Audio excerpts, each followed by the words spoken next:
Jangan takut kepada mereka yang hanya membunuh badanmu. Matius 10:28. Bapak-bapak, ibu-ibu, saudara-saudari, dan anak-anak umat Paroki Katedral, umat Tiga Raja, dan umat Santa Cecilia, bahkan umat manapun atau siapapun yang saat ini sedang mengikuti siaran dari Gereja Katedral. Jangan takut.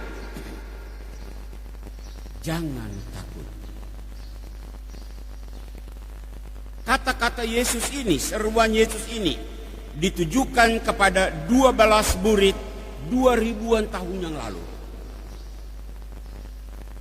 Jangan lupa kata-kata yang sama itu juga ditujukan kepada kita abad ini, termasuk kita di Timika, termasuk kita di Papua, termasuk kita di Indonesia. Jangan takut. Sebuah teguran bagi mereka yang tidak punya nyali untuk omong tentang kebenaran. Tapi bisa juga peneguhan. Jangan takut, itu peneguhan bagi calon-calon nabi yang berani bersuara. Calon-calon nabi pemberani abad ini. Dalam konteks berani bersuara, menyampaikan kebenaran, hari Minggu ini saya ingin mengangkat seruan 57 imam asli Papua pada hari Senin tanggal 8 Juni minggu lalu di rumah Imam Projo Keuskupan Jayapura. Judul dari seruan itu, seruan para pastor Katolik pribumi dari 5 keuskupan seregio Papua. Sebuah seruan yang amat berani. Isinya 3 poin. Poin pertama tentang rasisme. Poin kedua tentang menolak ketidakadilan. Dan poin yang ketiga, menolak segala bentuk kekerasan kepada umat Tuhan di tanah Papua. Saudara, saya minggu ini mau membatasi diri hanya pada poin yang pertama yang diangkat para imam pribumi, yakni masalah rasisme. Rasisme yang menjadi kausa prima sejumlah peristiwa kekerasan di Papua,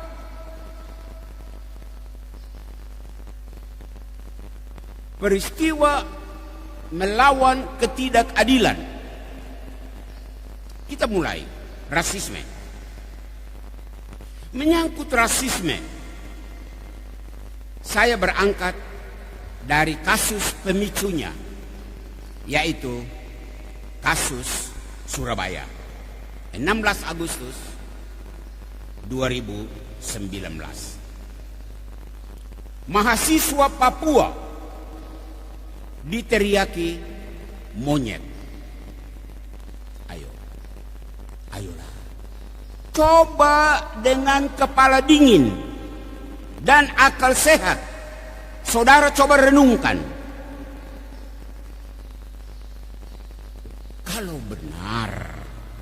Kalau benar orang Papua itu monyet, maka konsekuensinya apa? Sangat dahsyat. Di sini saya mengikuti semua yang ada di Facebook dan saya mencatat isi Facebook dari seorang anak Papua.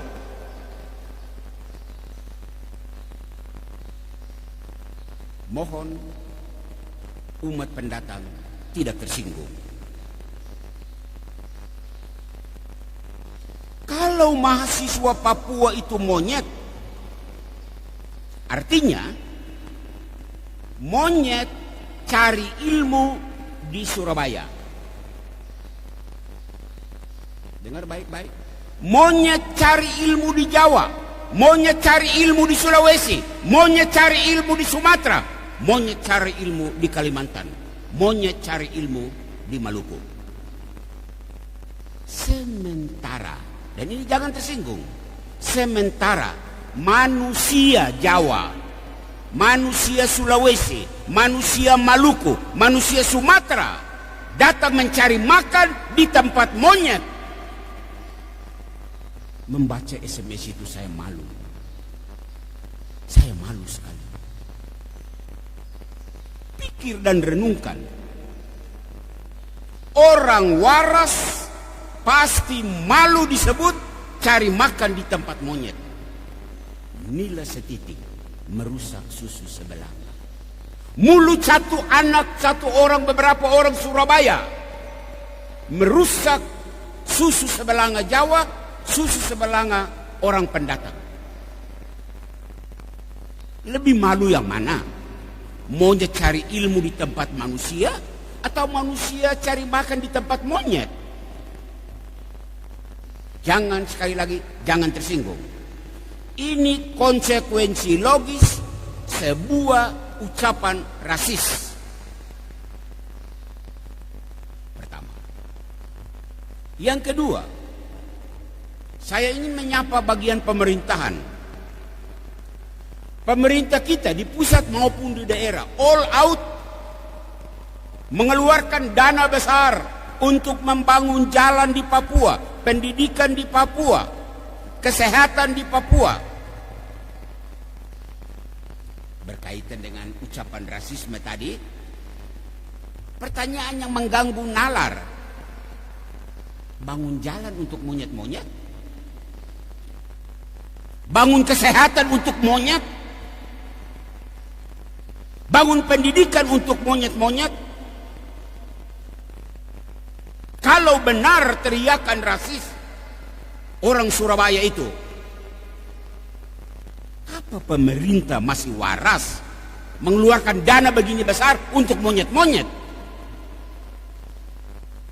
Pemerintah yang waras akan menjawab, teriakan itu tidak benar. Oke, tidak benar, lalu kau buat apa? Buat apa? Ketiga, pihak keamanan, polisi, tentara, kamu dengar?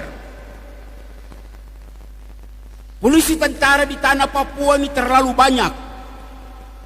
Ya, ini kan wilayah negara Republik Indonesia, wajar toh? Wajar.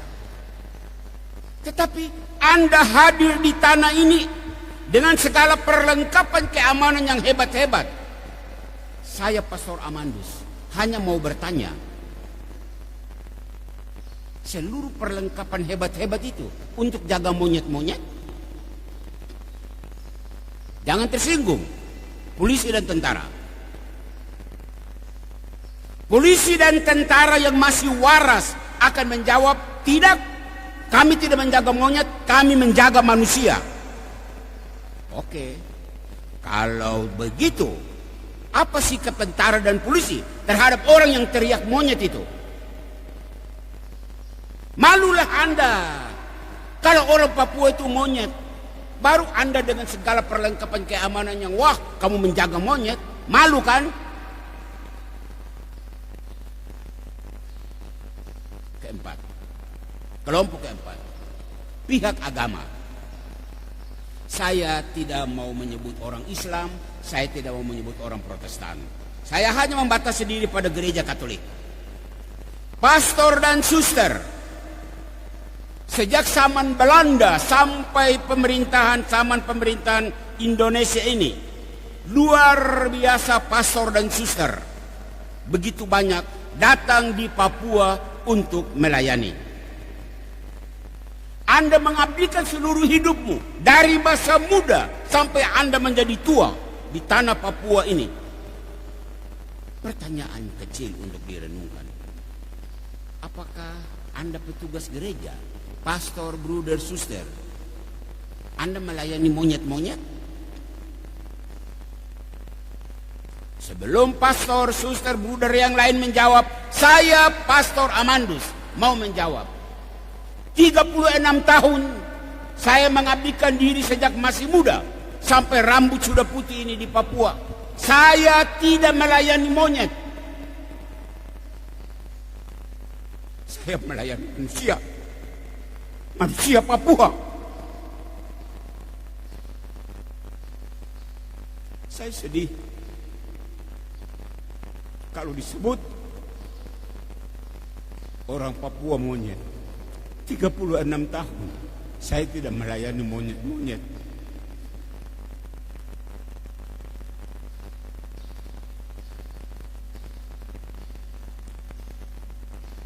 Kelima, terakhir, anak cucu guru-guru perintis. Kamu pasang telinga dengar baik-baik. Kamu pernah mendengar cerita dari kamu punya orang tua, kamu punya tete nenek, pertama kali datang di Papua tahun 20-an, tahun 30-an. Mereka bercerita bahwa mereka bertemu monyet-monyet. Apakah kamu mendengar cerita bahwa orang tuamu datang mengajar monyet-monyet? Tidak, bukan? Kalau tidak, anak cucu perintis, jangan diam. Buat sesuatu dong untuk saudara-saudaramu orang Papua. Di sini, gereja Katolik yang masih waras, gereja harus membantah. Masa gereja bekerja keras hanya untuk melayani monyet-monyet? Saudaraku yang terkasih, Bapak, Ibu, dan anak-anak,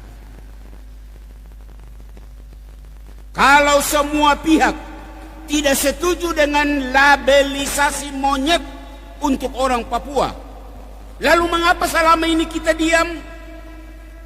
Mengapa? Bagi orang Kristiani, Katolik maupun Protestan, hari ini Yesus bersabda di dalam Injil, apa yang dibisikkan ke telingamu, beritakanlah itu dari atas atap rumahmu. Matius 10:27b. Syukur pastor-pastor pribumi Papua yang berjumlah 57 orang, minggu lalu mereka sudah bersuara. Kenapa hanya pastor asli Papua bersuara? Karena gereja tidak bicara, karena gereja besar ini diam, maka anak-anak Papua bersuara. Di mana suara petugas gereja yang lain? Di mana suara hierarki gereja? Ingat kekuatan besarmu. Kalau gereja-gereja kecil, gereja-gereja lokal, katakanlah saudara-saudara kita Protestan, itu gereja lokal, mereka bersuara gampang untuk dibungkam. Tetapi kalau gereja universal yang satu, kudus, Katolik dan Apostolik, kalau gereja universal itu bersuara, sulit dibungkam. Kenapa? Bunyi di Timika, bunyi di Jayapura, bunyi di Jakarta, bunyi di Roma, bunyi di seluruh dunia.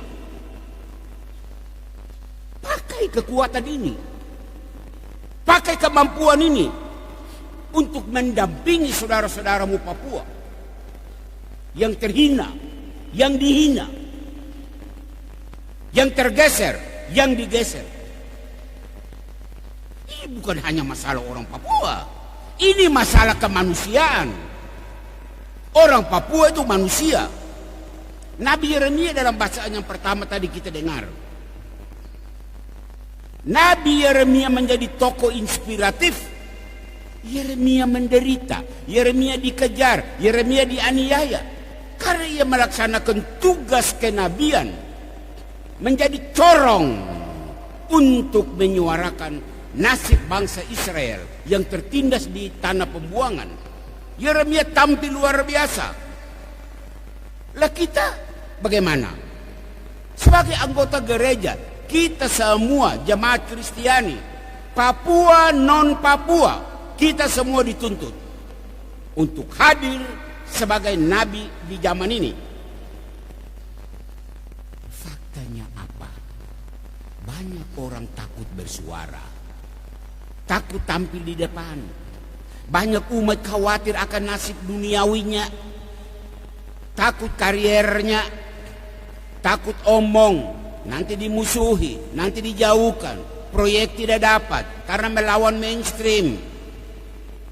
Asap dapur tidak mengepul, keluarga makan apa?